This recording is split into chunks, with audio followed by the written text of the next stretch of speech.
Hi, everyone. Welcome to a new week. This week is our last week talking about infancy and toddlerhood. And so we are going to move on to social and emotional development. This chapter is a little bit shorter than previous chapters, but just as important. So let's go ahead and get started.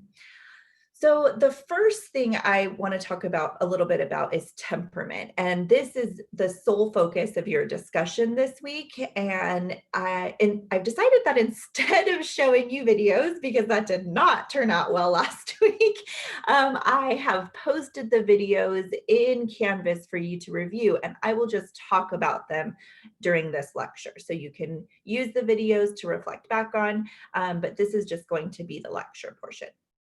So when we talk about temperament, your book focuses on the Thomas and Chess study, looking at 3 different temperament styles that are consistent and pre-programmed at birth. That is relevant research, but since that research has been done, there's been new research conducted that actually sees temperament as less fixed. It's still consistent over a lifetime, but it's not necessarily a fixed temperament. So if you identify as an easy temperament, that's not your fixed temperament throughout a lifetime and in every situation. So what new research has shown is that there's actually 5 temperament tendencies. So different areas of how you react to different situations. And this goes into activity level, how much of an emotional response you have, your level of persistence in activity. So it looks at these different tendencies, and then it has you think about how does the child respond to situations considering these different tendencies. So let's say, what is the child's emotional responsiveness? Do they have a high emotional responsiveness or a low emotional responsiveness? And that child that has a high emotional responsiveness, that child gets really excited when things are great and when something's new. And that child also gets really, really, really upset if it's something that they don't care for, if it's a change they weren't prepared for or expecting. And so it's strong emotions, either positive or negative. So both for both types of emotions, it's a very strong emotional reaction. Whereas you might have another child who really couldn't care less if you brought something, in front of them and it was not exciting. They would maybe smile, but not have a really dramatic emotional response. Whereas if a child was in the middle, maybe certain things get them very excited and other things they don't really have too much of an emotional reaction to. So it's the spectrum. And the rating scale is a 0 to 10 rating scale.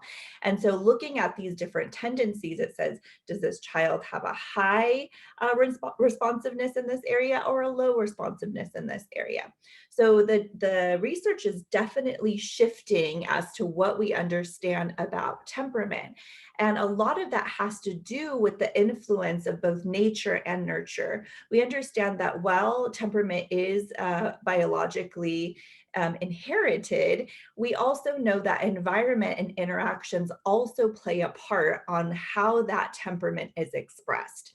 So I'm so excited for you to see that in your discussion and read the article and watch a video to support your understanding of temperament, the new research. It's still important to understand the older research because that's the foundation of temperament. But also, I also want you to know about what is the most current research surrounding temperament. Okay, let's go on to the next slide.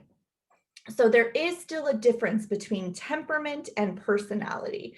Temperament has that genetic component, and because it's genetically predisposed, it has the ability to affect your personality. So temperament is genetically influenced. Personality is influenced by temperament. And so as you develop over time, you might see some changes in your personality depending on what social situations you're in. And so that's something to consider when you're thinking about the difference between temperament and personality.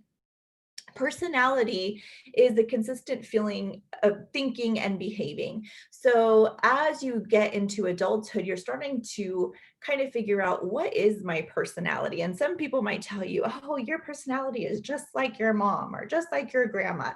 And what they're really thinking and what they're really meaning is that temperament that was genetically predisposed has influenced your personality in such a way that your caregiver and you have similar personalities, similar ways to responding to the world.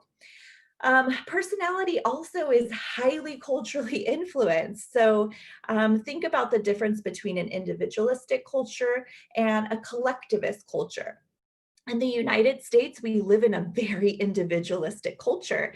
Think about what you were taught as a child and what we're encouraged to teach children: to be proud of their work, to be competitive in nature, to be the best at anything, to make sure that you are you have high self-esteem and you tell everybody how great you are. Those are things that we teach children and that we were often taught as children. That is very reflective of an individualistic culture. In other cultures, the characteristics that we might see as highly desirable are seen as negative characteristics. For example, in collectivist cultures, it's about the group. It's about what's best for everybody. And so making sure we're caring for others, making sure we're respectful to elders, being humble. These are all very collectivist cultural values, and not ones that are valued in individualistic cultures. So in individualistic cultures, it's very much about personal characteristics. So about me. And in collectivist cultures, it's socially influenced. So how am I responding to the people around me? How am I being influenced by the people around me? So very different in one culture compared to another culture. Another way that culture influences personality is when we look at gender roles and stereotypes. And we're going to talk about this frequently across the lifespan of child and adolescence. But thinking about it right now, I want you to think about, what do we teach children, and how do we teach differently compared to if a child is born female or a child is born male? What is the difference as to our expectations of those children? And some of you might be able to relate. Maybe young girls in your family were taught to be nice and be polite and sit pretty and be well mannered and use please and thank you, and absolutely no roughhousing, no, not to be overly emotional. And then maybe boys in the family were taught to roughhouse, were taught that it's okay to show anger. That's an appropriate response for a young boy, but not for a young girl. We're taught to be highly competitive. We're taught to be overtly competitive, whereas girls might have been taught to be covertly competitive. So think about the difference in how we raise boys versus girls and how that might influence personality, and also what we expect them to do. So in my diversity class, I asked students, what were chores like in your family? Did you see a gender difference between what boys were expected to do versus what girls were expected to do? And also maybe the rules of the household. Who I know in my own family, my brothers were able to stay out really late, and that we girls were not allowed to go out at all, really, and had to be home early. In infancy, what that might look like is, us girls were actually taught to be highly independent when it comes to eating and dressing ourselves. We cooked at a really young age. We were able to play house and play pretend with our babies. But don't catch my brothers with the baby doll. It was considered a girl activity. And so if any of the boys in our family were to play with the baby or play with cooking utensils, or I mean, let's forbid that they were trying to feed themselves. No, that was that wasn't okay. And so what that led to was a lot of the males became very dependent and needed help with everything when it came to, serving themselves food and tying their shoes and buttoning their clothes because they didn't get that early practice. Same, and then in contrast to the girls, we actually were able to do a lot more early on because we had the ability and the opportunities to get that practice. So thinking about culture, not only the individualist versus collectivist culture, but also gender roles and stereotypes as well. Okay. Now let's look at what children are developing in this stage. So if you're looking at that picture and either you have one of yourself like this, or you have seen one before of a friend or a family member, or you have one of your own children just like this, whether it's Santa Claus or the Easter Bunny or some other scary creature that somebody decided to put a child in their lap. This is the appropriate reaction. I expect children this age to react this way. Between 6 and 15 months, children develop something called stranger wariness. That combined with separation anxiety, which happens at the same time, this is appropriate. This child says, I don't know this person. I don't know this man. You just left me as my caretaker and put me in the lap of a stranger. I am scared. I am uncomfortable. I'm going to show you that in this way. So very appropriate reaction. And think about that. He looks different. And then if you're looking at the Easter Bunny or some other person that's sitting there ready to take pictures with young children, that is scary. And so I absolutely expect children to respond this way at this age. So stranger wariness and separation anxiety are two different concepts, but they do both happen at the same time. So stranger wariness is, oh, I don't know you, get away from me, you make me nervous. And separation anxiety is, don't leave me, you're my one constant, don't leave me with anyone else. So different but related. Okay. All right. There are two categories of emotions at this age. There are basic emotions and then self-conscious emotions. Basic emotions arrive very shortly after birth. And these are things like joy or happiness, and you see these responses. Anger, so you didn't feed me, and the first 5 minutes I cried, and now I'm angry. You've just showed me something shiny, I'm interested. You've just given me peas for the first time, and these do not taste good, so disgust.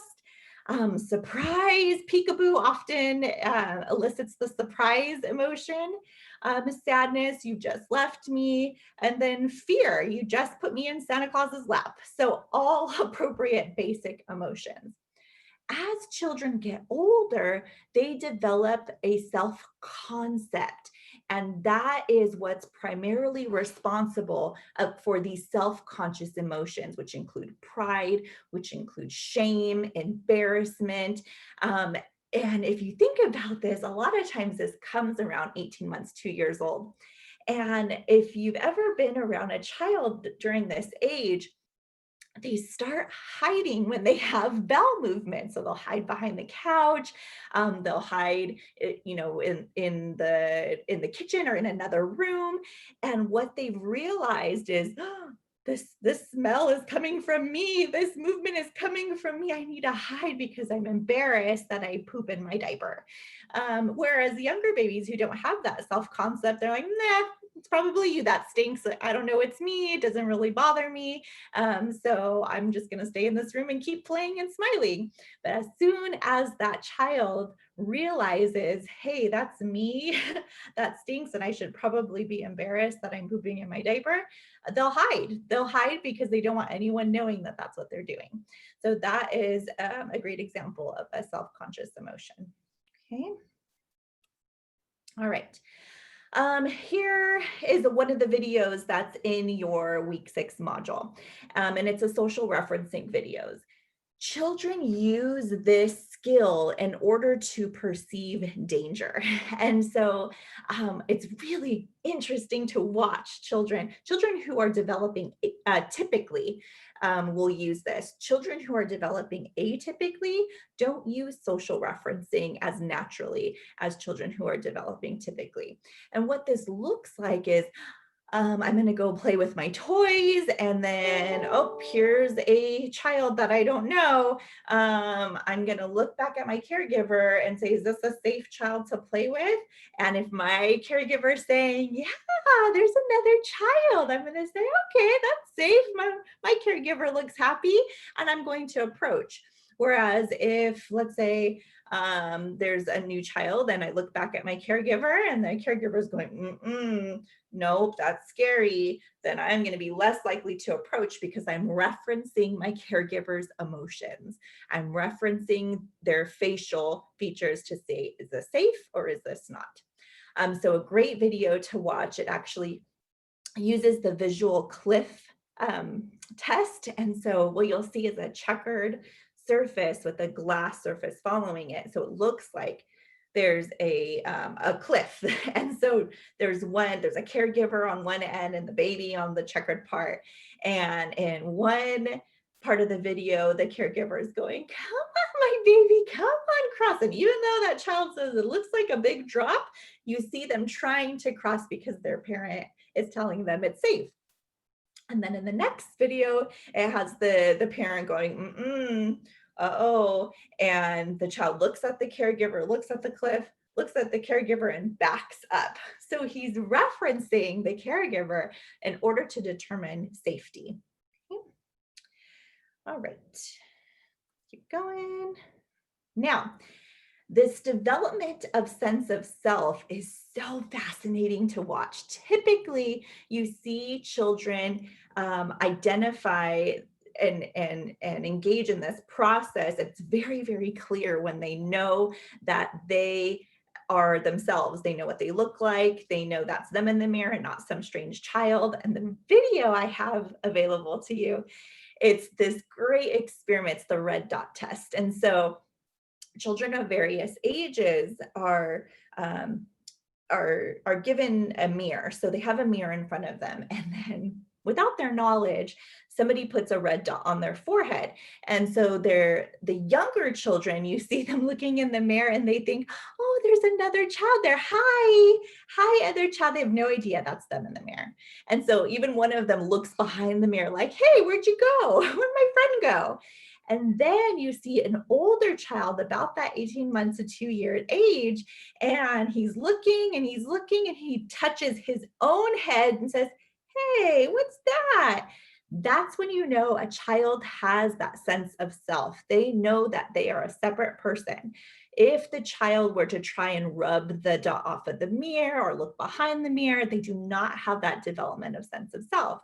But if that child goes to their own head and says, hey, or if you put a hat on a child and the child is looking in the mirror and says, hey, and takes the hat off instead of trying to take it off of the baby in the mirror, they've developed a sense of self. So a great test if you have young children in your life. I know a lot of students love to do this with their own children to see if they have that sense of self. So very harmless test that I do encourage you to do with the children in your lives.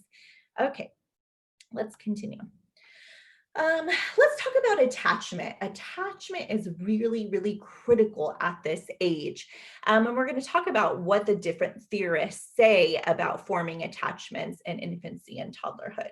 Attachment is this close bond with a caregiver from which the infant derives a sense of security. So that secure base is a fundamental element of attachment. Freud says that children attach to their mothers because that mother meets that need for oral stimulation through breastfeeding. And so because mothers are the primary caretaker and primarily meet that need, that's why infants have a stronger bond with their mothers. However, Harlow, based on Freud's theory, did their own experiment, and this is the experiment with the rhesus monkeys. And what they did was they orphaned these baby monkeys, so not very ethical. But then they conducted experiments with these orphan monkeys, and they they let them go into a cage, and on one side of the cage was a wire monkey that had milk, so the baby monkey was able to feed off of that. And the theory was that the baby monkey would prefer the feeding over the comfort, because it's the biological need. So the other monkey just had a cloth, a warm, comfortable cloth around it. No food, nothing. And it was just meant to be a source of comfort for the baby. Well, what researchers found out was that there was actually a stronger preference and need and desire for that tactile comfort, that touch comfort, that contact comfort, that monkeys, baby monkeys, actually preferred the comfort over being fed. And even if they got fed first, they would spend most of their time with that cloth monkey. And so that gave us a lot of information about how important contact is when developing attachments. And just so we all know, those poor orphan monkeys actually showed very, very maladapted behaviors when they were around real monkeys. They were highly frightened of different stimuli because they didn't form appropriate attachments at all. Okay. Now let's look at Bowlby's theory. He really coined that secure base theory. Children are forming attachments so that they have that attachment figure as their safety. I'm going to use you as my secure base to branch off from. So I'm going to sit in your lap. I'm going to go explore. I'm going to go back to my secure base, and then I'm going to go explore some more. And if you've ever been around infants and toddlers, you see them do this. I love watching play groups because you see the children interact with each other and then run back to their caregiver and give hugs and kisses, and then run back to the toys and play. And so they're going back to their secure base. And what Bowlby says is that in order for children to develop that secure base, they need some things from their attachment figures. They need their attachment figures to be responsive to their developmental needs. That's physical needs, that's emotional needs. That's why it's so important to respond to children when they're crying. Remember, crying is the first way a child communicates. And so if we are following the cry it out method, where we just let children cry and cry and cry for hours until they fall asleep, that is not being responsive to their developmental needs. And so they then begin to realize that we are not their secure base. They cannot count at us to meet their developmental needs. And so that goes into Erickson's trust versus mistrust, and mistrust is then developed. Okay. The other thing that Bowlby says is that caregivers need to be engaged in mutually enjoyable interactions. So children need to enjoy it and the caregiver enjoys it. And they go through these circles of communication and interaction, and the smiles on your face and the smiles on the child's face. And you're enjoying yourself, the child's enjoying themselves. And now it's this mutually enjoyable interaction. That's how attachment relationships develop. Okay. All right, now Mary Ainsworth developed another test called the strange situation, and that's another video that I have available for you. And through this situation, what Ainsworth was looking at was, how does the child interact during the caregiver's presence? She focused on mothers. And then she looked at what happens when the mother leaves the room, and then what happens when the mother returns. She's looking at how the infant responds to these different interactions. And what she saw was that a child who uses their parent as a secure base when parent is there, and then when mom leaves, she's upset. She doesn't want her mom to leave, but then when the parent comes back, she's easily soothed by the parent's return. That's a secure attachment. I miss you when I'm gone. I'm happy when you come back. That's a secure attachment in young childhood. An ambivalent attachment is, I am not really caring if you leave, not really caring if you come back. I might glance at you, but there's really no strong emotional response when the caregiver leaves or the caregiver returns. The avoidant attachment looks like the baby really being upset when mother leaves, but then when the mother comes back, what happens is the child might initially say, "Okay, hold me, I want to hold you." And then when the parent picks that child up, they throw themselves on the floor, push the parent away. And so that is an avoidant attachment. So, um, I miss you when you're gone. I want you when you come back, but I'm mad at you. So the next one is the disorganized, disoriented attachment. These are children who don't know what to do with themselves. They're upset when the caregiver leaves. Maybe they throw themselves on the floor when they come back. Maybe they want nothing to do with them, but then they reach out, but then they want nothing to do with them, but then they reach out. And so it's very disorganized. You can see the anxiety in this relationship. I don't know how to soothe myself, and I don't think you can soothe me. And so that is the fourth type of attachment style that Mary Ainsworth talks about. She also talks about what is important to consider in attachment. One of these things is caregiver consistency. So we want to make sure that the child is receiving consistent feedback to their interaction attempts. So if the child is smiling, they know that parent is going to smile back. If the child is crying because they need something, they know that that parent will always meet their needs. Consistency is critical to the child developing an attachment relationship. What we see in, oh, I put it twice, sorry about that, in children who have been deprived of social interaction is an actual disordered attachment style called reactive attachment disorder, or RAD.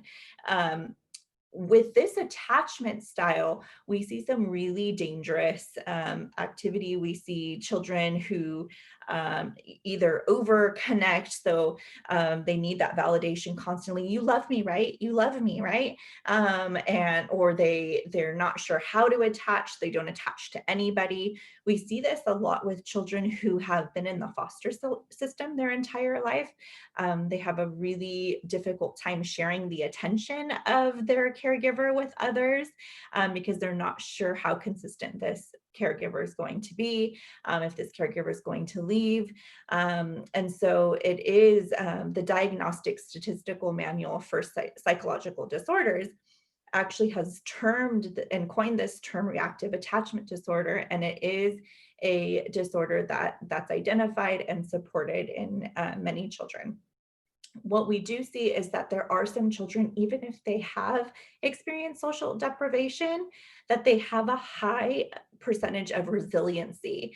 And so that high resilience level, they're able to overcome that obstacle and end up with pretty typical, they're able to develop a typical attachment with a caregiver or with an attachment figure. Okay. All right. Lastly, we're just going to talk really quickly about childcare in the United States. Right now, childcare is suffering a little bit because of what's going on with COVID, and I don't think it'll ever look the same. But we do still have center-based childcare that's being offered, and one of these childcare is Head Start and Early Head Start. Right now, it's being offered remotely.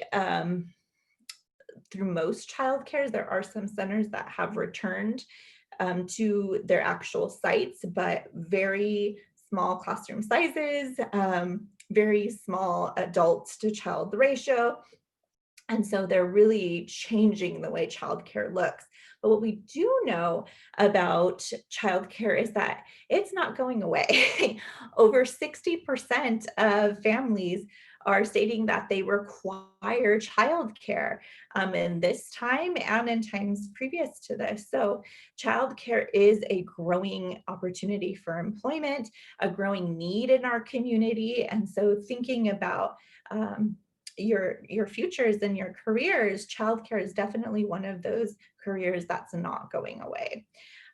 So that is our lecture for today. I hope you enjoyed, or for this week, I hope you enjoyed, and I look forward to another great week. Take care.